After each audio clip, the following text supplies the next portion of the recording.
I'm up at my mate Martin's today, a fellow carman and also a fellow Humber owner driver, and as you can see we've got plenty to do, and it's these two we've been working on today. As you can see, major projects, so I'll let Martin explain what we're doing. Well, the car in front of us is a Humber Mark VI from 1955, and I bought it in 2014. I managed to get the engine running and then started work on the car and decided that it wasn't salvageable because there's too much rot on it. As we go around the car, you can see that there's plenty of rust. In fact, if we manage to get the doors open, yeah, you can see the floor.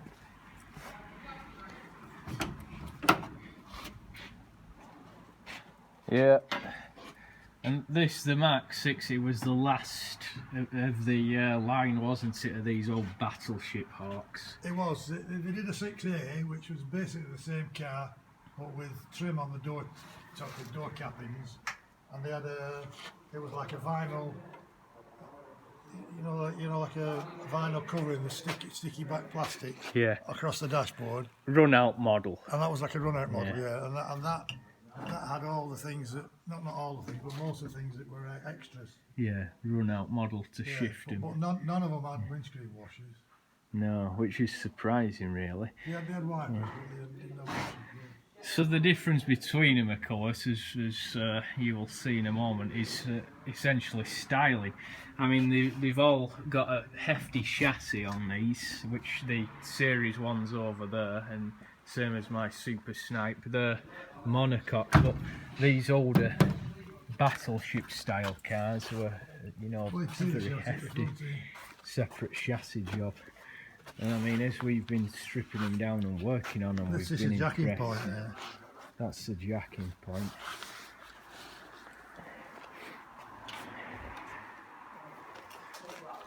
Took the wings off, haven't you? Yes, well, what's happened, because this one's rotten, and I couldn't really work on salvaging it. This one's rotten, so it stalled, the restoration stalled, and then I came across an advert for a chassis, which is the same chassis, which is this one over here. Yeah. As you can see, this chassis looks completely different. This has been stripped down by a previous owner. The chassis has been wire brushed and painted.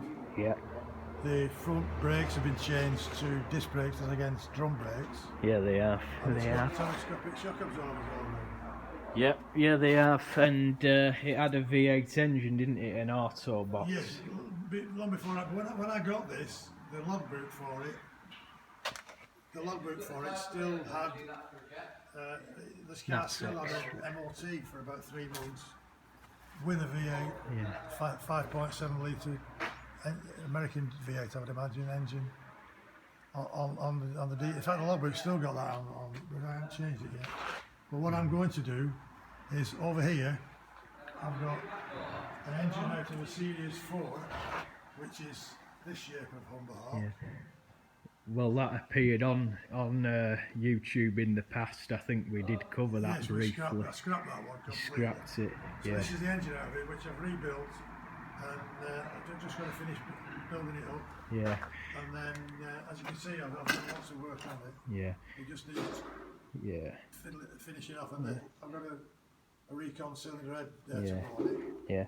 So this is an improved engine, isn't it? There's a bit more, develops a bit more power, and there are detail differences, Well, the difference in the cars from the Mark cars to the series cars, they took the distributor, which was on top of the engine on the Mark VI, and they put it on the front of the engine on the series car, so they could get a lower bonnet line. Ah, right. Yeah, so that'll be why that distributor was moved. They moved it from the top of the engine to the front. You can see it's on the front there. Yeah. That's just one of the detail differences, and you do get a few extra horses, don't you, from these later ones. The Mark VI was 70 brake horse, and the series cars were 78. So I know 8 brake horsepower doesn't sound a lot, but you will feel it, yeah. Made a big difference in the day. Yeah, and as we know, well, as I know from my personal experience, the Mark VIs, you know, they weren't exactly sluggish to begin with. No, well, the Mark V, this one would have started off life with a side valve engine, Yeah, and something like 50 something brake horsepower. yeah, And they were known to be quite sedentary. They weren't sporty at all. yeah, And this Mark VI was a big improvement on that, going up to 70 brake horse. yeah. And then in the series cars, the 78 made a big difference. Yeah, So it would. This one, when I ventured to build it up, is going to have a 78 brake horsepower, overdrive gearbox, and if I'm able to, I'll make a differential out of a Sunbeam Talbot, which will give me a 3.9 differential, and I'll be able to cruise on the motorway quite happily. Well, you know, that's the idea. It'll be a That's very, the idea. very No capable point. car. I don't want to build something up that I can't go anywhere in. No, and as we have already established, you need a car from the mid-50s onwards when, you know, engines got better, compression ratios It increased, did. Fuel improved, and fuel they built engines to suit. yeah. You got rid of that horrible pool petrol, and they made better high-speed engines for the motorway age, which were up to the job. So, They did. Well, the Mark VI would only do about 75 mile an hour, so. it's enough though, isn't it? I mean, 60s, you'd be happy at, wouldn't you? Well, in those days it was quite fast. Yeah. I do remember back in the day, the elation I felt when I got up to 60 miles an hour in the Cortina. I mean, yeah. Two reasons. One, the cars weren't made to go very fast, and the roads weren't up to it either. Well, you've had quite a few Cortinas, haven't you? Oh, in your time? possibly a dozen Cortinas in my time. Well, that'll be another video in itself about your Cortina taxiing days. But yeah, the thing we have been impressed with on these cars is just how well engineered and solid they are. I mean, today we've put the bonnet and the boot on, we've transferred it over from this, and you can see, I know the lighting is quite poor, but you can see the different wings. These are more finned, these are sort of finned shapes, and Started the finning, didn't it? they had the sort of cathedral style rear light units. Same rear lights as the Aston Martin 1964 Aston Martin GBT. Well, they used these, didn't they? They're the same lights. Yeah, yeah. And I've seen them on an Elvis. Elvis TD. And on a really old Riley as well. So. TD21. And this is the Mark V, the earlier model, which was more rounded and a bit more humpbacked, so with smaller lights. And I mean, the lights on the back of this wouldn't be clearly visible on the motorway. No. So I'm going to swap wings as well, so I'm going to have some brighter lights on the back. It looks a lot nicer with them finned rear wings. Yeah.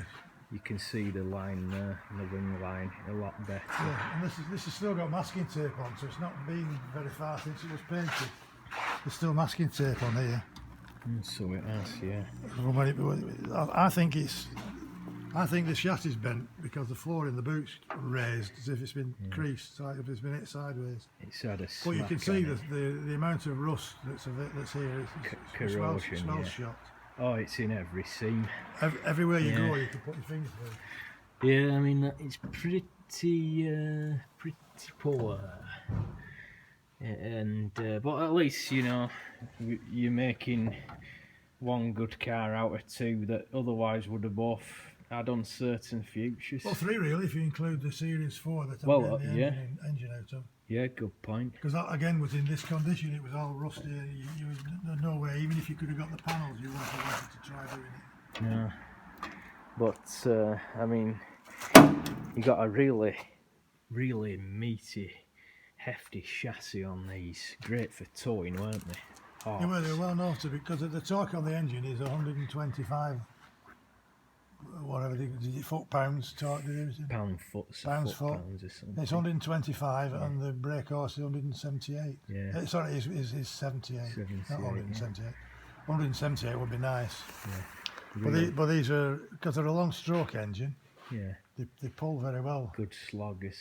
As many cars were in those days. In fact, even though it's a 4-speed gearbox, the handbrake tells you to set off your second gear. And in Greenhawk there, the Series 4A is actually an automatic, and that sets off, it's only 3-speed automatic, and it sets off your second. Yeah. Yeah. Oh, aye, yeah. Yeah, they are damn good cars. But we've moved this, haven't we? So we put some air in the tyres, and we've got some classic tyre action here, because the rear here was flat, and we couldn't push it. We couldn't push it. It was the third we tried, wasn't it? Yeah, and it kept going down.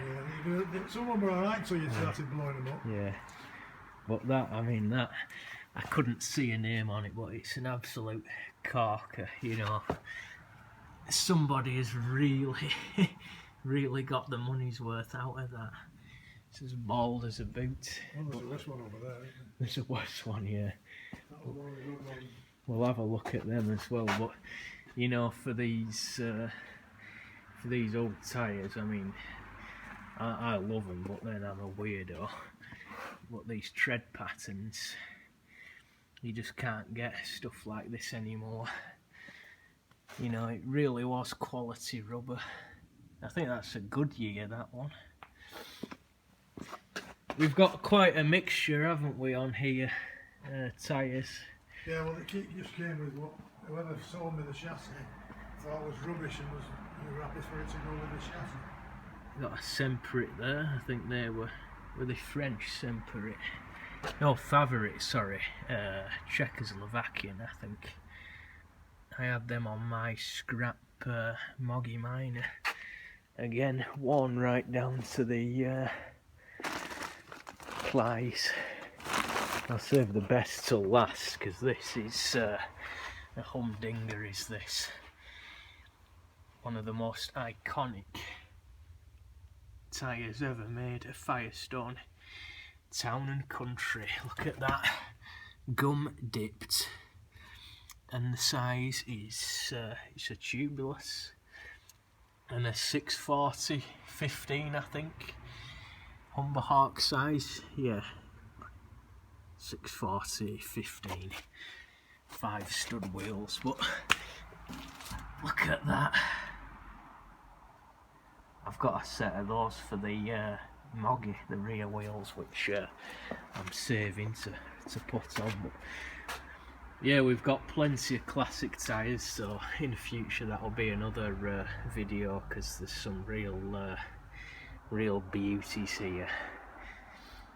Yeah, look at, you know, in the good old days, eh? Somebody really has got the mileage out of them. That compressor was really handy though, to do them up. Really handy. And in future, I think when this is ready, you're gonna have a go at painting it, aren't you? I haven't gone over painting it myself yet, and it'd be all my doing. Yeah. You'll have to just put Picasso on it once you've done it. Yeah. But yeah, just an update as to where things are at, and have you shown me lift on this? On these? The what? Have you shown me lift on any of these? Oh, your scissor lift. Yeah, do you want me to switch it on? Well, we can do it in future. No need to especially do it, because I think we'll be going under it again, won't we?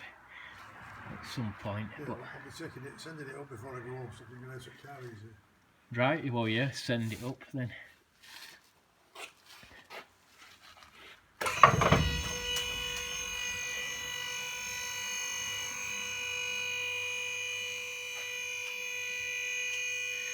It has been a godsend as this lift for, you know, doing jobs. I mean, I had my Humbers snipe up on here when I fitted the overdrive to it, and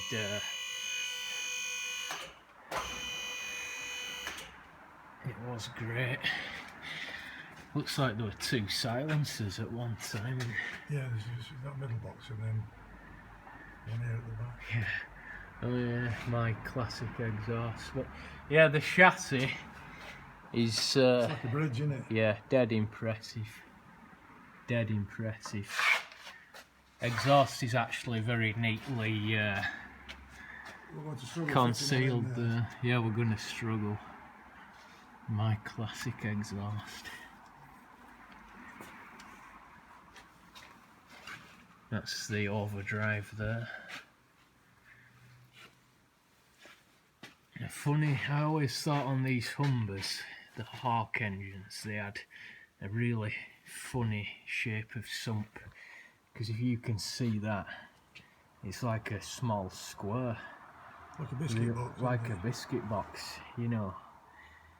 And you'd think you couldn't get much oil in there, but what is it? They take about 10 pints or something, 8 to 10. Yeah, pints it's when you buy a modern can now, one of them just isn't enough. You've got to need a bit more. Need a bit more. You've got to yeah. buy 2. Yeah. So what are they now? They need litres. Litres, yeah.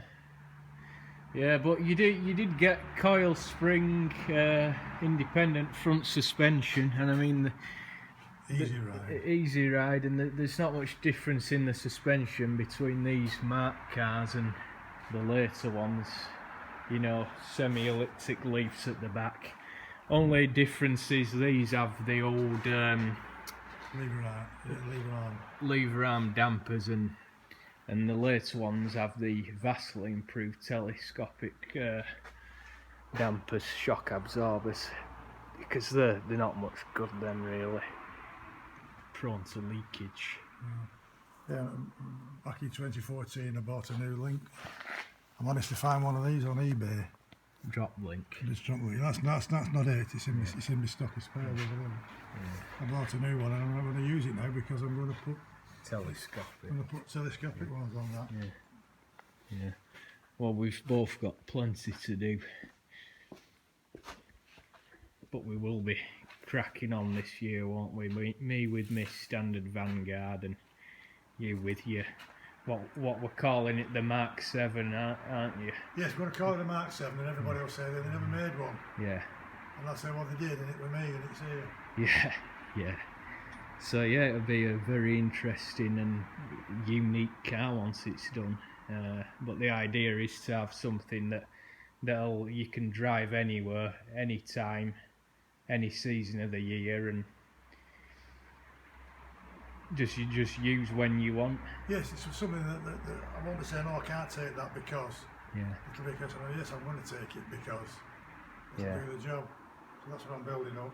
A good daily driver, a very capable daily driver. Yes, you'll be comfortable and cruise nicely on the motorway. Yeah. That's what you want nowadays. Yeah. So yeah, thanks for watching. We'll catch up with Martin again, you know, in another couple of weeks or months. Yeah, and give it 2 months. Yeah, because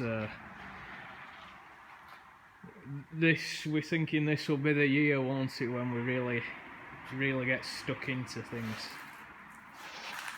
Well, it is for these because this has been sat doing nothing for nearly 8 years. Aye. So it's time I sorted it out. Yeah. Free up a bit more space. I really wouldn't have done anything with this if I hadn't got this chassis. No. This has been it will be a godsend when I get that later.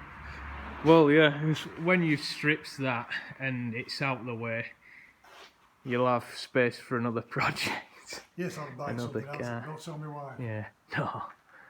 Right, okay, folks. Yeah, so just an update there from the unit, and we'll see you in a future video. Thanks for watching.